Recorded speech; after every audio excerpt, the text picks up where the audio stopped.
What's up, YouTube family? So you're gonna see a lot of videos of me in my truck because honestly I don't get a lot of downtime. I'm a busy guy and most of the free time I have is in a vehicle, going to the gym, going wherever. So here's another video from my truck. Today we're going to be going over how to pick a stock. This video is not going to be for people who invest in index funds or just put money in their 401k. This video is for people who want to pick an individual stock such as Google, Apple, Wells Fargo, any specific company, and invest in that company. We're going to go over how to price this company and figure out how much it's worth versus how much it's trading for now, and how to value the company essentially to find out if you're getting a good deal or if you should maybe wait or choose another stock. So stick with me and we're going to go over all the details. Hopefully we can give everybody a better understanding of what an investor should look for when they're investing in a company. So the first step, and this is something I haven't really heard on a whole lot of other channels or other investing advice. In my opinion, this is one of the more important things. You need to pick a company that you're passionate about. So just because someone says a company is a good deal, maybe you don't believe in their products, maybe you don't like what they do or what they stand for, that's not a company you should invest in. You need to pick a company that you believe in, a company that is something that you plan on, being part of their business, or at least knowing what they do for years into the future. For example, if you shop at Walmart often and you see Walmart's very busy, there's a lot of customers in Walmart, they seem like they're doing really well, you believe in the business, you like Walmart, this might be a good example of a stock to look into. So investing in a company that you're passionate about is very important in deciding factor of how long you're going to hold that stock and whether or not you're going to be able to hold through times when that stock price is going to fall or there's going to be bad news or something bad happens to the company. If you really believe in the company, you're not going to worry when bad things happen. So really understanding the company and believing in their products or their services or whatever they do is very important when it comes to picking a business to invest in. Now, when you find that business, and I'm sure any one of you can pick a business just off the top of your head that you believe in. Maybe you're using an iPhone right now and you believe that Apple's a fantastic company. Maybe you're driving a Chevy truck and you think Chevy makes great products. This is a company you might want to look into. So that's how you start when it comes to looking for a company to invest in, is finding something that you're passionate about what they do and what they offer. The next step is to find out the value of the company. If you're going to invest in Walmart today, are you going to be getting a good deal? How do you know if this is a good price for the stock? Should you invest now or should you wait? So this is where we've got the company we want to invest in. We need to figure out the value of that company and whether or not they're going to be a good deal. So this is where you need to go to the balance sheet of the company, which is going to be available on the business website. It has to be on there by law somewhere. If you Google the company that you want, let's say Walmart, it's going to come up, walmart.com. Somewhere on that page, typically towards the bottom, you're going to see an investor information section or investors, something investor related. You click on that. That is going to give you all the investor information that you could possibly need to know about that business. That's going to be what you want in there is the balance sheet. This is going to come up as either a 10K or a 10Q. The 10K is the yearly summary of the previous year. That includes all the business they did, the revenue they generated, the debt they accumulated or paid off, how much cash they have on hand, how much they grew from the year before that, and it'll have side-by-side comparisons this year versus the last year or maybe the last 3 years, depends on the company and depends on their balance sheet. But the 10K is going to go over the entire previous year. So this year, if you were to get on a company's website right now, it's going to go over 2019, January to December 2019. Now, after that, you've got the 10Q. The 10Q is like a smaller summary of the 10K, but it has to be released every 3 months. So right now, if you got on walmart.com, you're going to see two 10Qs for the first 2 quarters of business this year. Those are going to show you any changes that have happened. They're going to show you cash, assets, debt, all of the same things as the 10K, just not as much detail. This has to be released every 3 months by law, by the Security and Exchange Commission. So The balance sheet of the business is where you want to go to get information. Now, how do you figure out the value of the business? Warren Buffett tries to find the intrinsic value. Intrinsic value being the value that he would pay for the company if he bought the entire thing today. The way that he factors in intrinsic value, at least the simplified version, which is most of what you need, is to take all of their assets, value, and cash, add those together, take all of their debt, subtract that from the amount you got adding their assets and their cash, how much is left over. Then take that number and divide it by how many shares there are in existence. What this is going to give you is called book value, which can be used to calculate intrinsic value. Book value is going to show you how much each share is worth if they liquidated the company and paid off all debts, how much money is left over that they have to disperse to all the shareholders. So now you've got your book value. I probably should do an example of this with Walmart just to kind of go over how we would figure out the intrinsic value of it. But book value isn't necessarily intrinsic value. That is just what would be left over if the company sold everything and paid off their debt. Intrinsic value is how much the company is worth. So a company like Walmart, they might have a book value of half of what their share price is going for. But then you've got other things added in there like the name Walmart. The fact that they have a huge brand that everyone goes to, and they've got a great business model, and they are the largest employer in the nation. There's just all kinds of factors that add into the price other than just their financial book value. So the intrinsic value, like I said, this is how much someone would be willing to pay for the entire business, which obviously is going to be more than book value. It's going to be a higher price, depending on the company. Next thing you want to look for is the brand name, or the moat, as Warren Buffett calls it. This is how they compare against competitor companies. Let's say you've got a company, let's use Walmart as another example. Walmart has a huge economic moat because most of the people who shop at Walmart aren't going to go shop at some other little store and get taken away from Walmart. They're not going to go shop somewhere else. Walmart's name is so big and so prominent that people who shop at Walmart are going to keep buying that and keep shopping there. People that drink Budweiser beer are going to keep drinking Budweiser. It's a huge name, very popular, not going anywhere. This is what's considered a wide economic moat. Warren Buffett uses the example with Coca-Cola. If you're going to go to a restaurant, you want to get a pop, and you look at, sorry if you call it soda, and you look at the menu, you've got Joe's Cola or you've got Coca-Cola. You're probably going with Coca-Cola. It's a name that you recognize. You already know what it's going to taste like. You already know it's going to be a good product. You don't really know the smaller product. Joe's Cola, maybe you won't like it. So Joe's Cola has a very small economic moat. They're not a well-known name. So the economic moat actually adds a massive amount of value to a business. It's associated with their reputation. So finding the bigger companies in the industry that you want to invest in, like say you want to invest in a car company, I'm sure there's a bunch of them out there that no one's heard of.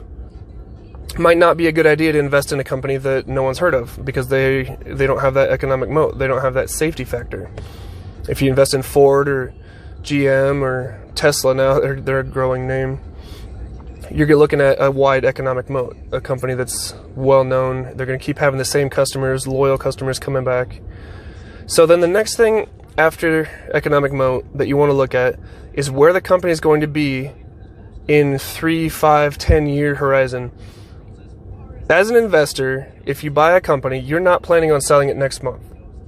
You're planning on investing in the business, not to flip it, not to trade it. We're talking about investing. We're talking buying a company that you believe is going to grow over the next few years. It's going to be worth more in a few years than it's worth now. That's what investing is. That's what this channel is about. So you need to look at where the company is going to be in the future. Do they have more products coming out?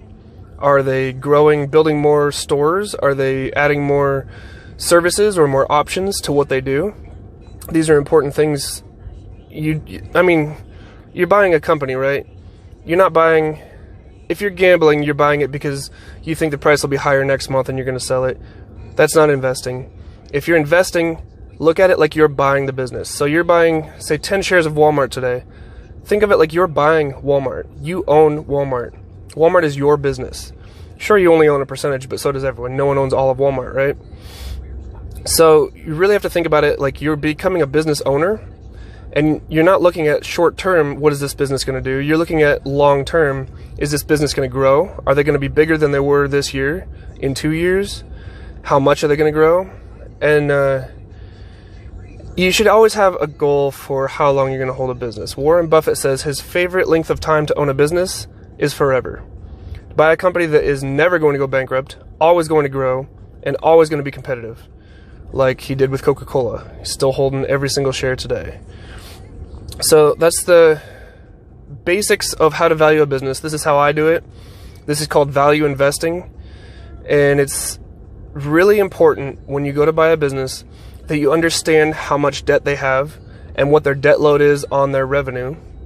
It's really important that you understand how much cash or short-term assets they have.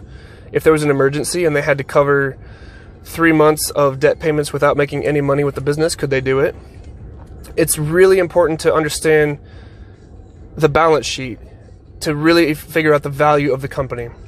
And then you take that, when you figure out your intrinsic value, say that you believe the company is worth $200 billion and there are 1 million shares in existence, divide that 200 billion by the million shares, that's going to give you what the actual share price should be. That it tells you what the fair value of the company is. If the actual current price is under that, you're getting a good deal. You're paying less than the business is worth, according to your intrinsic value calculations. If the price is much higher than that, then maybe you're paying too much, and the company is not worth what it's trading for. So that's essentially how you value a business. That's how I choose what companies to invest in. And I don't mean to toot my own horn here, but the last 15 investments I've made over the last 2 years have all made me money. I haven't had a single loss yet. At least not in the last 2 years, as I've really kind of figured out what I'm doing. So, balance sheet, debt, revenue, company growth, brand name moat or brand name awareness. That will give you your total amount that company is worth to you versus how much it's trading for today. So we're just going to go over Walmart's balance sheet here just a little bit. This one is a huge balance sheet. It's 88 pages long. Walmart is obviously a huge company, so they've got to have a lot of information in there with all the different types of sales they make and everything they do. One thing to pay attention to on balance sheets, it'll tell you up at the top, the numbers represented on the balance sheet are either in thousands or in millions. Typically it's thousands. You can see here at the top says amount in millions, except in unit counts. So what this means is, let's go down to something. So here we've got total capital expenditures at 10,705. That's times 1 million. So that's something to pay attention to. Most balance sheets that you'll see are in thousands because most companies don't turn as much profit or deal with as much money as Walmart does. So this one here is a pretty important balance sheet data. This is their total assets at the top. You can look and see that compared to the previous 2 years. You can see that they have more assets. They're growing every year in assets, so that's a good sign. We've got company growth. But that total assets is what you own as a shareholder. So that's 236,495 million, or 200 billion in assets, 236 billion. So that's what you own as a shareholder in value. And then free cash flow, another very important metric. The free cash flow is what's left after they've paid all their debts, paid all their employees, all their rent, everything that they've got to pay. This is the cash that's left over. You can see they've got a free cash flow. It's actually gone down substantially in 2020. I guess we're not done with 2020 though, so that's probably only a portion of what it's going to be. But that's 17 billion, 18 billion for 2019 and 2018. That's the money that they had left over. Now, with companies, if they're building new buildings or researching new products or whatever they're going to be putting that money to use, it's going to show up as less if they're putting that money somewhere besides the bank, essentially. So down here we've got total revenues. This is the money they made before taxes, before expenses, before taking anything out, essentially. And you can see on their total revenues every year they've been growing. So they're bringing in substantially more money every year. If we scroll down, I think it was clear down on page 54 is their debt. Like I said, this balance sheet's a lot bigger than most. Typically, you won't have to go through quite this much. So here, we've got the current assets and liabilities and equity. So liabilities is their debt. That's how much money they owe to banks and creditors. You can see their short-term borrowings. This is money that's going to have to be paid back short-term a lot sooner. Typically, that'll be due the same year. So that, remember, this is in millions as well. So that's $500 million they owe in short-term. At the bottom here, you've got total current liabilities. That being $77 billion. So a little bit more for liabilities than they had in 2019. As you can see, 2019 is on the right-hand side, that whole column. 2020 is the left-hand column, so it's a comparison with their previous year. Total assets has gone up pretty substantially, so that's a good sign. But liabilities has too. So the reason for that would be they took debt somewhere. They borrowed money to buy more assets. So they have more assets, but they also have more debt, but not by much. You can see they've paid off some of their debt. Total liabilities and equity down here at the bottom. That is all of your shareholder equity, land, buildings, equipment, everything combined with their liabilities, or all the money that they owe. Now, balance sheets do have a lot of data, and it can get a little bit confusing. So I'm going to show you an app I use that really helps break a lot of it down. Down here in the bottom right corner, Simply Wall Street. You just pull that up. It's a free app. Anybody can use it. Type in Walmart. Let's see if it will let me, yeah, turn it sideways. So this goes through kind of a summary of the whole business, and they've crunched a lot of numbers already for you. So rather than doing the math, you can kind of see the snowflake there just shows you where they're strong, where they're weak. There's all kinds of info on this app, which I really like. It'll show you, in their opinion, what the company's worth, intrinsic value-wise. So you can see here it says it's undervalued by 12.9%. And they give you a little graph here. They say that the company fair value, that's intrinsic value, not book value, is $159, so it's a little bit above the current $138 price. And I mean, there's a whole bunch of info here. I'll probably make a video going over just how to use this app and how to read everything on it.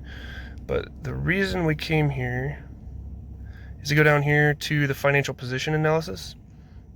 You can see the short-term assets here.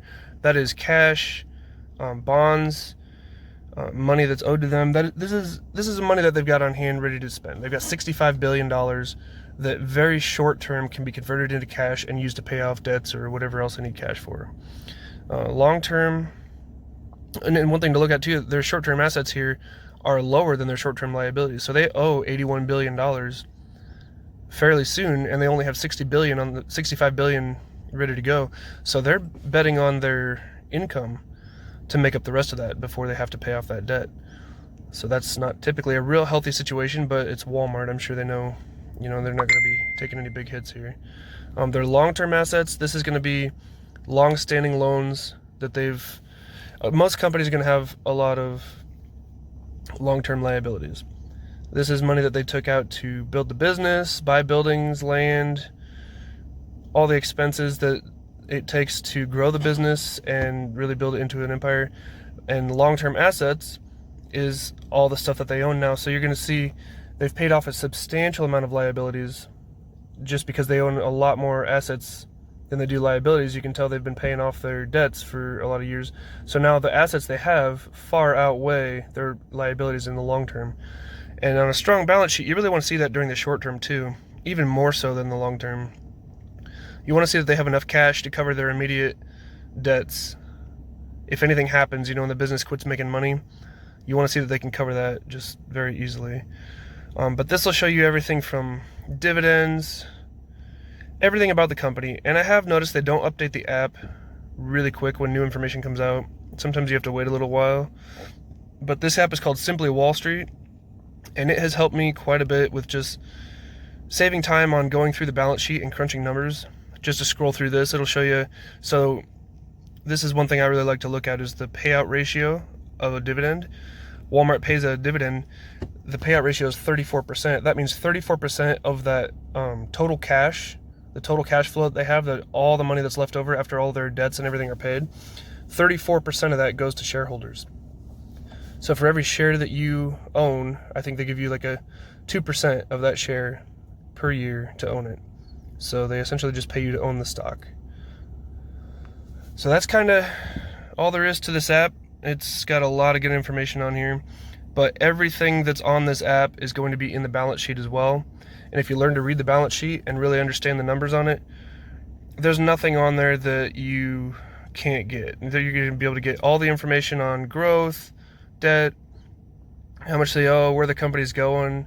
They're going to have what's called guidance. Guidance is typically where they come out and they say, this is what we expect for the next year. This is where we see ourselves going in the next quarter as far as business.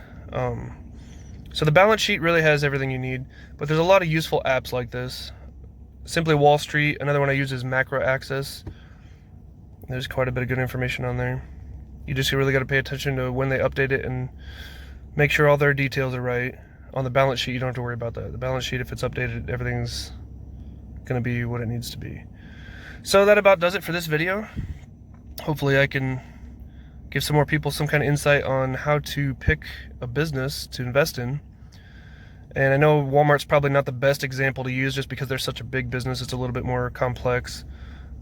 But essentially, you're looking at the same thing no matter what business you get or what one you're interested in. Just look at the balance sheet, see how much debt they have, how much money they make, how many assets they have compared to their debt.